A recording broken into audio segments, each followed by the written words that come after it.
Part 2 ng unboxing ng mga gamit ni baby number 3. 35 weeks na kami kaya kailangan ko nang magsipag magayos. Unang box ay etong haul ko from Baby Mobi. Sa website nga lang pala nila ako umorder.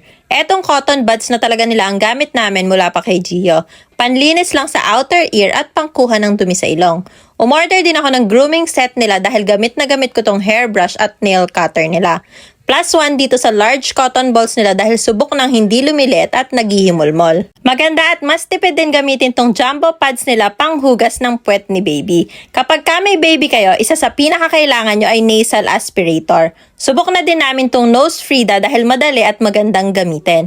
Umorder nga din pala ako ng wipes dispenser pag umaalis at para sa bahay from Oxotot. Etong perfect pool wipes dispenser nila ay ilalagay ko sa diaper caddy namin. Hindi naman super kailangan to pero gusto ko lang din kasi ng mas organized.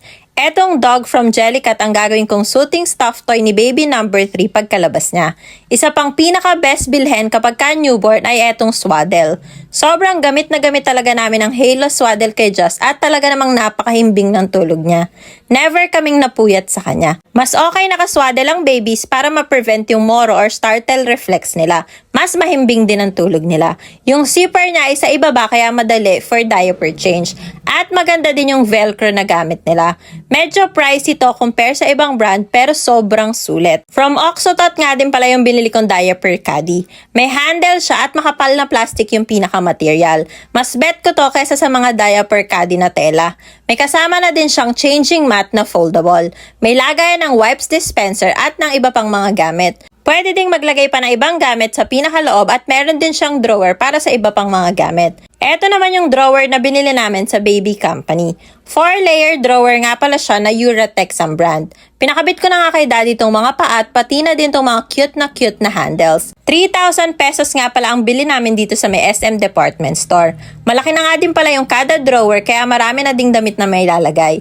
Ito naman yung binili naming foldable bathtub from Coco Lala PH para kay baby number 3. May kasama na siyang tabo, stepping stool para sa toddler, shower cup at cushion.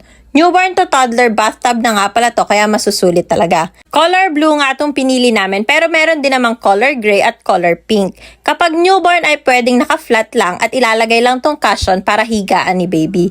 Ganito na din yung gamit namin kay Just noon at hanggang ngayon ay gamit pa din nilang magkuya kaya sulit na sulit talaga.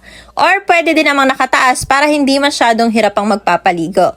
May dalawang paa sa may gilid at meron din tong kasama na dalawang bakal para merong suporta sa ilalim. Habang lumalaki at kapag kakaya na ni babing maupo ay na-adjust tong bathtub. Malaki na nga din pala to na kasya na din ng dalawang toddlers kapag maliligo. Foldable kaya napaka-space saver kapag hindi ginagamit. Ito naman yung crib at stroller na binili namin para kay baby number 3. See you sa part 3 para naman sa baby haul ng mga damit ni baby.